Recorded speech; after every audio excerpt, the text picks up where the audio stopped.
श्रीगुरुभ्यो नमः। हरिः ओम। श्रीमहागणाधिपतये नमः। श्रीमहासरस्वत्यै नमः। श्रीगुरुभ्यो नमः। हरिः ओम।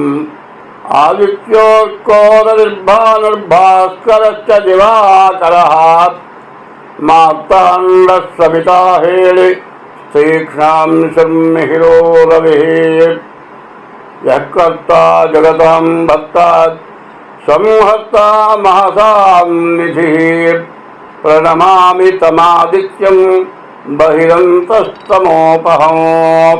మరి పరాభవనామ సంవత్సరం 2026 సంవత్సరం మార్చి నెల 20వ తారీఖు నుండి 2027 సంవత్సరం ఏప్రిల్ నెల 6వ తారీఖు వరకు ఉగాది ఈ సంవత్సర ఫలితాలు. పరాభవనామ సంవత్సరం ఫలితాలు ఇప్పుడు చెప్పుకుందాం. పరాభవనామ సంవత్సరం మార్చి 20 నుండి 2026 మార్చి 20 నుండి 2027 ఏప్రిల్ 6 వరకు. మార్చి 2026 మార్చి 20 నుండి 2027 ఏప్రిల్ 6వ తారీఖు వరకు ఈ పరాభవనామ సంవత్సరం వచ్చింది.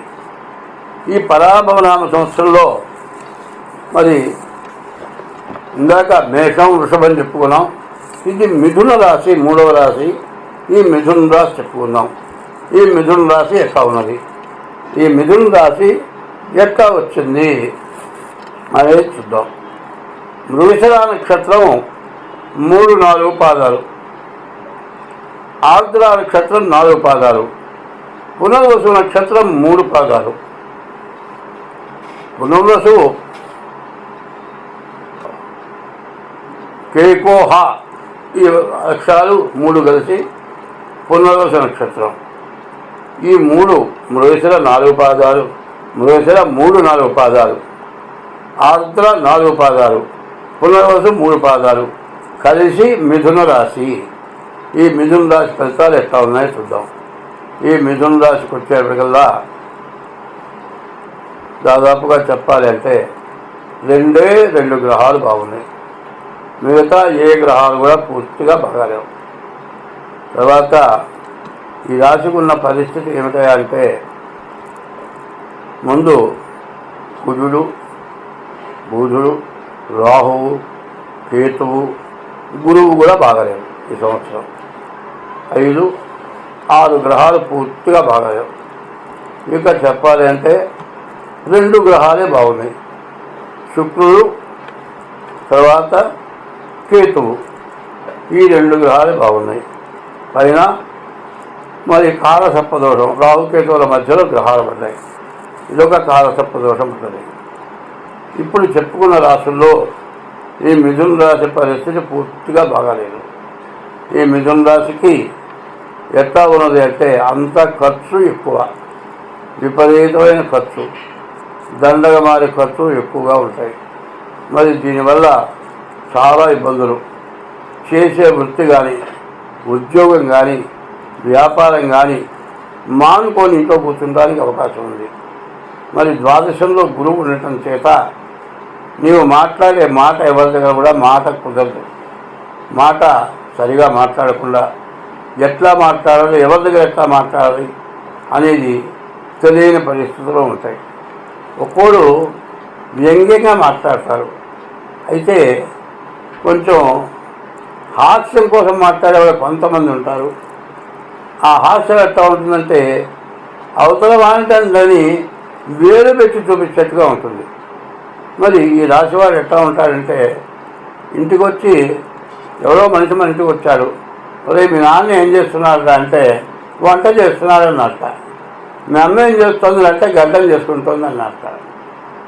అంటే మనిషిని బాగా హేళన చేసే స్వభావం. మరి అమ్మ గడ్డం ఎట్లా చేసుకుంటుంది, నాన్న వంట చేయడం ఏమిటి అంటే నీవు తెలియదు అంతే చెప్పన్నట్ట. మరి అంత గొడవగా హేళనగా మనిషిని అవమానం చేసేటువంటి పద్ధతుల్లో నీ నోరు కుదరదు. నోరు జాగ్రత్తగా పెట్టుకోవాలి. మరి ఒక ఊరికి వచ్చేట వచ్చి ఏమైనా ఈ ఊరు మంచిదేనా అన్నట్ట. నీ నోరు మంచిదైతే ఈ ఊరు మంచిదే అన్నట్ట. ఎందుకంటే మాట సక్రమంగా ఉండాలి, అందరితో మంచిగా మాట్లాడేటట్టుగా ఉండాలి. ఆయన మీ నాన్న ఉన్నాడా అని అడగటానికి, మీ అమ్మ మొగుడున్నాడా అనేదానికి అర్థం మాత్రం ఒకటే. మనిషిని బాగా తేలిగ్గా అవమానం చేసినట్టుగా ఉంటుంది.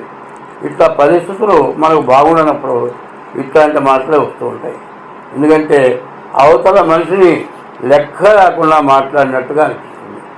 మరి ఈ పరిస్థితి ఈ మిథున రాశికి ఎక్కువగా కనబడుతుంది. తన చేతులారా తను చెడగొట్టుకునే పరిస్థితి ఉంది. తర్వాత ఈ రాశి వాళ్ళకి వివాహం కాకపోయి ఉంటే వివాహం కావటానికి కూడా బాగా అవకాశం ఉంది. ఈ వివాహానికి తొందరపాటు పనులు చేయకూడదు. మరి ఏదైనా ప్రేమ వివాహాలు పనికిరావు, సొంత నిర్ణయాలు అంతకంటే పనికిరావు. ఇట్లా కనుక వివాహం చేసుకునేటట్టయితే మరి మీ జాతకాలు కలిసియా లేవా పెద్దవాడు చూచి మరి పనికొస్తుందంటే నేను చేసుకోవాలి. పిల్ల నాకంటే చాలా అందంగా ఉంది, ఇక ఇట్లాంటి పిల్ల నా జీవితంలో దొరకదు అని నువ్వు తొందరపడి అందరిని ఎగర్తించి నీవు కనుక పెళ్లి చేసుకునేటట్లయితే తర్వాత 3 రోజులు చేరకుండానే భార్యాభర్తకు విరోధం, కోర్టుకు పోవటం, కేసులు పెట్టుకోవటం, విడాకుల కోసం వెళ్ళటం, విడాకులు రాకపోవటం, వాళ్ళు విడాకులు ఇవ్వకపోవటం, మళ్ళీ పెళ్లి చేసుకుంటానికి అవకాశం లేకపోవటం, నువ్వు చేసే వృత్తి లేకుండా పోవటం, ఇట్లా రకరకాలైన ఇబ్బందులు చెప్పడానికి వీలుగాని ఇబ్బందులు రావటానికి బాగా అవకాశం ఉంది. కాబట్టి ఈ మిథున రాశి వాళ్ళు తప్పనిసరిగా మీ డేట్ ఆఫ్ బర్త్ ద్వారా మీ జాతకం చూపించుకోవడం చాలా అవసరం. తప్పనిసరిగా మీ జాతకం చూపించుకోండి. ఈ ఉన్న రాశులు అన్నింటిలో కూడా మిథున రాశి చాలా ప్రమాదకరంగా కనబడుతుంది. కాబట్టి ఈ రాశి వాళ్ళు ఎంత జాగ్రత్త పడితే అంత మంచిది. స్వస్తి.